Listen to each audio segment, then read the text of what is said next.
Okay, new series. This one's probably going to be rather long because there's a lot. This is the U.S. subregions Battle Royale. So, the U.S. subregions could be very loosely defined. So, I kind of went off just a bunch of different maps I saw. I decided not to make New England one, as even if they were one, they'd just get annexed by the Mid-Atlantic quickly. The Midwest / Rust Belt. This one was the most well-defined out of all of them, as these states, like most people think of them as Midwest. It gets a bit fuzzy down in the quote South. I just went with former Confederate borders, except Kentucky and West Virginia, I guess. Those were given to the South. And Texas. This is kind of like the Southwest. It is a rather weak region, but otherwise Texas would have been... Otherwise, if Texas was given to the Confederacy, I'll call them, then they would have been a bit too strong, as they would have controlled, like, Florida, Texas, Georgia, North Carolina, a lot of very powerful states. The Southwest is pretty weak.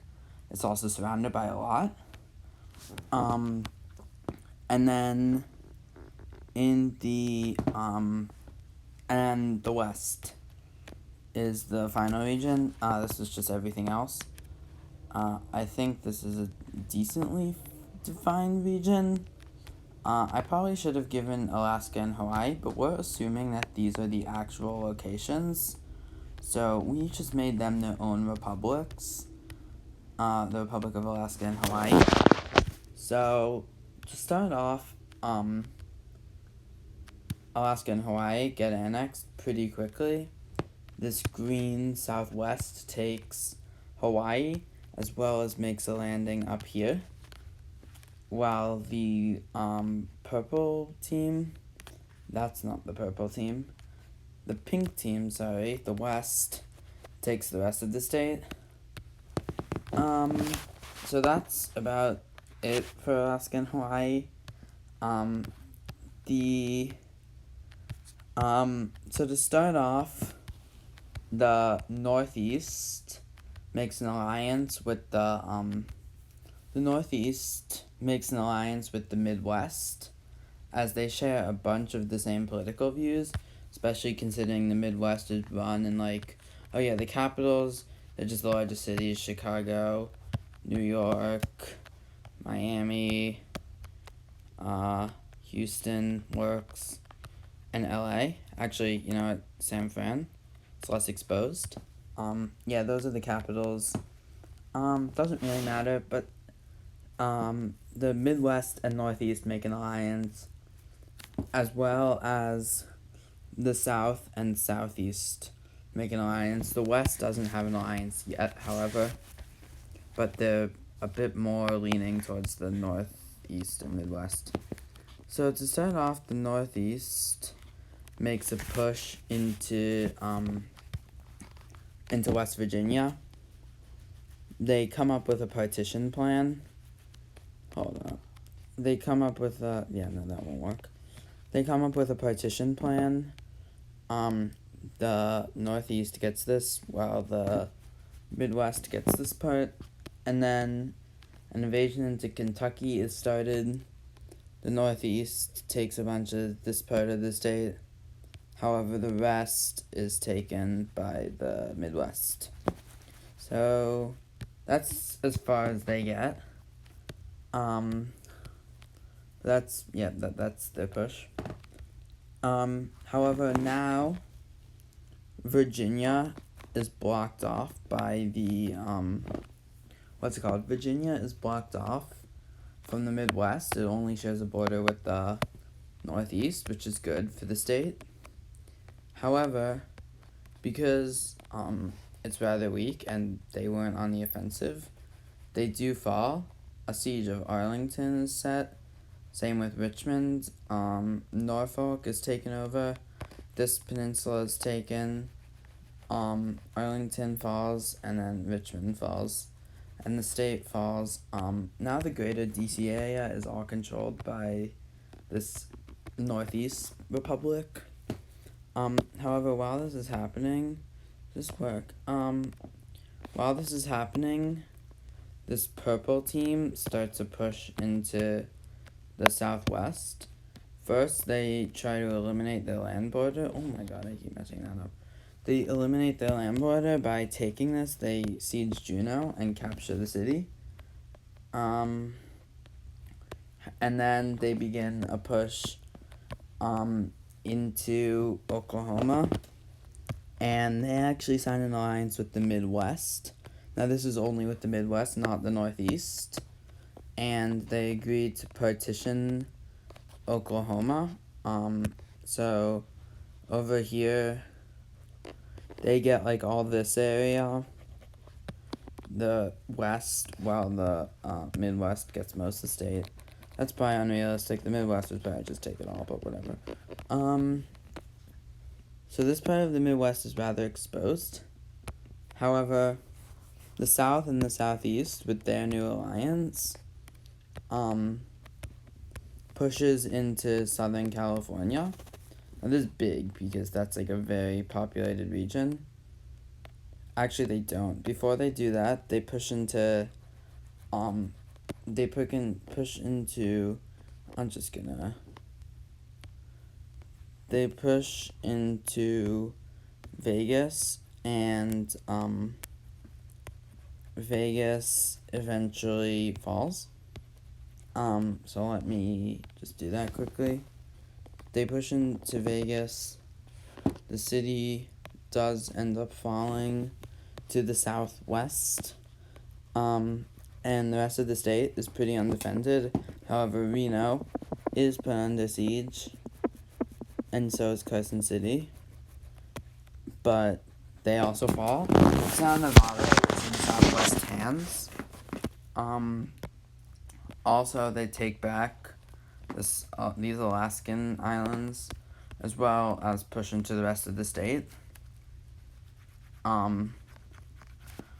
So this is bad because they're also getting a lot of help from the South, but because they're getting so much help, the South is unable to defend Arkansas, which falls to the Midwest. Now the South looks to push into Oregon and cut off California, or the Southwest, which starts off okay. They make the push this into here. Now the only route is through Washington, which now realizing that their offensive towards the Pacific isn't going so great, they start a push up into Washington. However, they are cut off at Spokane, and they can't reach the city, so they try to go around it. They reach about here, but once again, they are unable to cut it off, and they put Seattle under siege. While this is happening, so now it's very hard to reach California, but they still don't want to launch an invasion. They invade much of this part of Georgia, though, West Georgia, or East Georgia, not Georgia, Oregon, and much of the state is actually quickly destroyed. Meanwhile, in Seattle, many forces are able to escape, and the state becomes the state falls to the southwest. So now the southwest has some pretty disgusting borders, but they have pretty disgusting borders, and California's cut off, meaning their government is also cut off. So an invasion into California begins on all fronts. This is no easy task, as California is a very populated state. A lot of people. So they reach a bunch of the north. However, by the time they reach San Diego, the city is put under siege, as well as Los Angeles. They're able to take much of the inner Californian area. They take cities like Fresno and all that. However, they can't reach the major population centers of San Diego and San Francisco and LA and those places. But this is their end goal. However, while this is happening, the Northeast, or the Midwest, turns on their alliance with the West, and they push into Wyoming and Montana. This doesn't really do much, as these are rather populated states, as well as Idaho is partitioned by two nations which don't necessarily like each other. However, in defeating this, they come up with the common goal. Colorado, Oklahoma, and Utah are also split. Utah is given to the Southwest, while the rest is given to this area, the Midwest. So now with the Southwest basically gone, a combined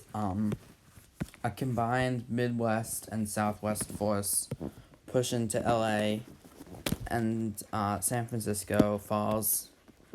The government surrenders, and the state, because the state is very important, and the Midwest helped a bunch, they gain an exclave, and they take control of, and California split, so the Midwest gets all of this in the South, while the Southwest gets the rest of the state.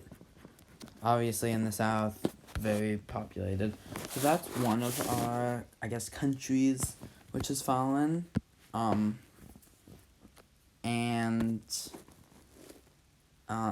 That's one of the countries that has fallen. And now every nation turns on the South. So starting with the Northeast, pushing into North Carolina and South Carolina, quickly taking these two places. The Northeast doesn't want to be too aggressive, though, and doesn't push into Tennessee and Georgia. They let the Midwest take that. The Midwest also takes Mississippi and Alabama. The Midwest takes Mississippi and Alabama, with cutting off Louisiana, which is then given to the Green team, who take Louisiana, with New Orleans being put under siege. And Florida and Georgia, because these are important states, they are split. So Georgia, they start their push into Georgia from both sides. However, in the Northeast is a bit more successful, as once again, they're the richest one on this map, by the way. A lot of wealthy areas up here. They start their push, they take most, and then a combined East and Midwest push into Atlanta. Due to the fact that the Midwest wasn't really so helpful, they don't really get much.